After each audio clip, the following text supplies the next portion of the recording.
50대 대기업 임원, 태국 은퇴 후 빈털터리 된 충격적 사연. 안녕하세요. 혹시 지금 은퇴를 앞두고 계시거나 혹은 은퇴 후 삶을 어떻게 준비해야 할지 고민 중이신가요?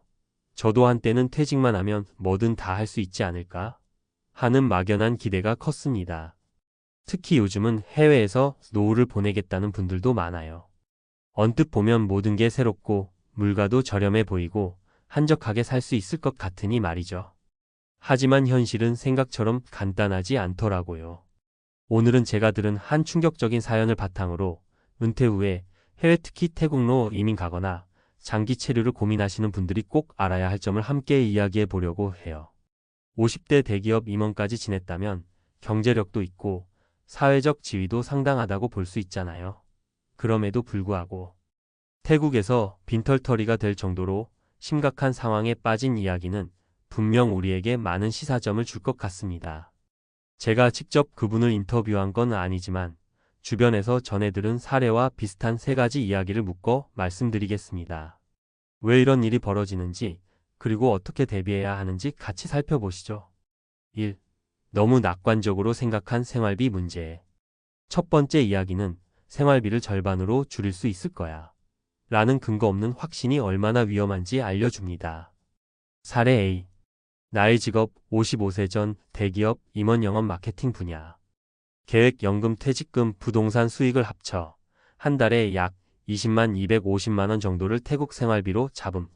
결과 태국 물가가 아무리 싸도 관광지 중심지나 편의시설이 잘 갖춰진 곳에 살면 생활비가 훅 올라감. 여기에 예기치 못한 병원비, 각종 수수료, 비자 연장 비용 등 추가 지출이 발생. 결국 재정적 압박이 커져서 한국에서 가져간 돈이 1년 만에 절반 이상 소진됨. 일단 국내와 비교했을 때 태국이 싼 건 맞아요. 숙소나 식비가 저렴할 수 있죠. 그런데 문제는 사람이 살아가는 데 있어서 단순히 숙소랑 식비만 있는 게 아니라는 겁니다.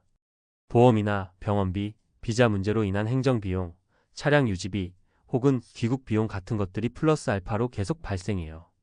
특히 은퇴 후엔 건강이 언제 어떻게 돌발 상황을 맞을지 모르니 의료비가 정말 예측 불가능하게 커질 수 있죠. 많은 분이 한국에서 매달 300만 원 쓴다면 태국에선 150만 원이면 되지 않을까? 이런 단순 계산으로 은퇴 계획을 세우시는데 이건 사실상 무모하다는 걸 사례가 보여줍니다. 간혹 정말 절약 모드로 사시거나 현지 문화에 완전히 녹아들어서 제대로 된 정보를 갖고 계신 분들은 가능하겠지만 대부분 한국적 라이프 스타일 그대로 가면 생각보다 비용이 만만치 않아요. 2. 현실 감각 없는 사업 투자. 두 번째 이야기는 나도 이제는 노후에 가볍게 카페나 펜션 같은 걸 해보고 싶다라는 로망을 가진 분들이 한 번쯤은 들어봤으면 하는 사례예요. 사례 B. 나의 직업 52세 전 대기업 임원 인사관리 쪽. 계획 태국 현지에서 작은 숙박업소 게스트하우스나 카페 운영. 결과 태국의 비즈니스 환경, 현지 법률, 파트너 계약 문제 등을 제대로 파악하지 못해 사기 비슷한 상황으로 진행됨. 사업 자금 투입 후 파트너가 잠적해버려 결국 모든 투자금을 날림. 정년퇴직을 앞둔 시점에 해외에서 작은 사업 한번 해보고 싶다는 욕심은 누구나 있을 법해요. 한국에서 오랫동안 일하면서 쌓은 경력과 자본이 있으니까 이 정도면 뭐든 할 수 있겠지 하는 자만심도 생기고요. 그런데 해외에서 비즈니스를 하려면 언어, 현지 관습, 법률, 세금, 파트너십 계약 등 모르는 부분이 정말 많아요. 특히 태국 같은 나라는 외국인이 부동산을 100% 소유하는 게 제한적이라서 현지인의 지분이 필수적인 경우가 많아요. 그래서 현지 파트너를 구해서 합작으로 사업을 해야 한다라고 하니 아무나 소개받아 계약 체결했다가 낭패를 보는 거죠. 잘 될 때는 문제가 없지만 인간관계가 틀어지면 법적인 보호를 제대로 못 받는 경우가 태반입니다. 한 번씩 터지는 뉴스들 보시면 해외에서 사업한다고 갔다가 사기당하고 빈손으로 돌아오는 사례가 꽤 많잖아요. 이걸 남의 일이라고 치부하면 안 돼요. 특히나 나이 50대, 60대에 모든 걸 쏟아붓다가 실패하면 재기하기가 얼마나 어렵겠어요. 3. 언어와 문화 적응 실패로 인한 사회적 고립. 세 번째 이야기는 어차피 관광지니까 영어만 조금 하면 되지 않을까? 라는 막연한 생각이 얼마나 위험한지 보여줍니다. 사례시 나의 직업 58세 전 대기업 임원 기술개발 분야. 계획 태국의 유명 도시에 정착, 리조트 같은 주거 시설에서 편히 지내면서 현지 커뮤니티에 자연스럽게 스며들기. 결과 언어 장벽과 문화 차이로 인해 현지인과 제대로 소통이 안 되고 한국인 커뮤니티도 폐쇄적이라 결국 심각하게 외로움을 느낌. 사람들과 어울리지 못해 우울증까지 겪으며 예상치 못한 의료비 지출까지 발생. 예전에 출장을 자주 다니셨다고 해서 그 나라 문화나 언어를 잘 안다고 생각하는 경우가 많아요. 그런데 여행자와 거주자는 완전히 다릅니다. 장기간 거주하다 보면 현지에서 필요한 행정 업무나 세금, 사고 발생 시 보험 처리, 사람들과의 사소한 일상 대화 등이 필수가 되죠. 그때 태국어는 물론 적절한 영어가 안 되면 막막해질 수밖에 없어요. 또 외국에서 중장년층으로 살아간다는 건 생각보다 훨씬 고립감을 느낄 수 있는 일입니다. 파티나 즐길 거리가 많아 보여도 실제로는 상호 이해가 잘 안 되고 가치관 차이로 인해 스트레스가 쌓일 수 있거든요.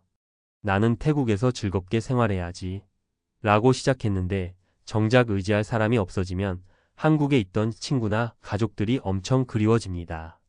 비행기 표도 만만치 않고 한 번씩 한국에 들어오는 것도 체력적으로나 비용적으로나 부담이죠. 마무리 실패 사례에서 배우는 교훈. 자, 이렇게 세 가지 사례를 살펴보니까 어떠세요?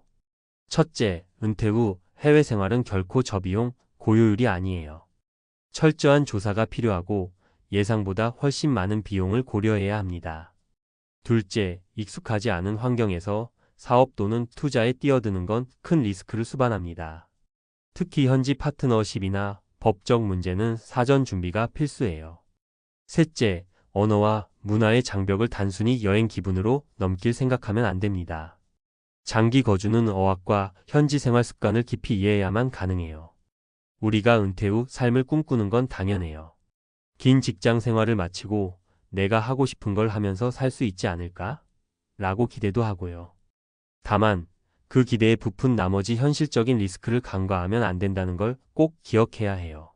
노후라는 시기가 인생에서 가장 안정되고 편안해야 하는 시기지만 준비가 부족하면 오히려 가장 위험한 시기가 될 수도 있습니다. 50대 대기업 임원, 태국 은퇴 후 빈털터리 된 충격적 사연.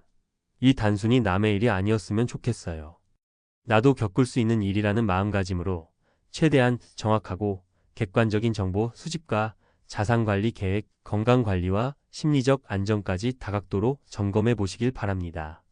그리고 해외에서 살아보겠다고 결정하셨다면 최소 몇 달 정도 현지에서 직접 머무르며 살아보기를 꼭 해보셨으면 해요. 간단한 투어 말고 실제로 지역 커뮤니티에 들어가서 생활해보고 그 지역 병원도 가보고 마트나 시장 물가도 파악해보는 거죠. 또한 누구나 고립감이나 문화 차이로 겪는 스트레스를 해소할 수 있는 자기만의 방법을 준비해두는 게 좋습니다. 취미활동이든 현지어 공부 모임이든 한국인 커뮤니티든 뭔가 소속감을 느낄 수 있는 공간이 필요합니다.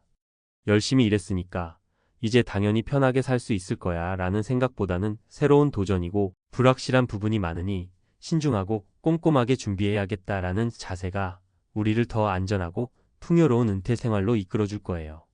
길다면 길고 짧다면 짧은 이야기였지만 혹시라도 해외에서 은퇴 생활을 꿈꾸시는 분들께 조금이나마 도움이 됐으면 좋겠습니다.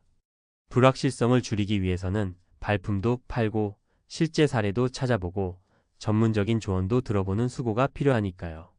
우리 모두 은퇴 후에 기대와 현실이 너무 크게 어긋나지 않도록 미리미리 조심하고 준비했으면 좋겠습니다. 오늘 이야기는 여기까지입니다. 조금은 무겁고 현실적인 내용이었지만 도움이 되셨길 바랍니다. 궁금하신 점이나 경험을 나누고 싶으신 분들은 언제든 댓글로 이야기 나눠주세요. 감사합니다.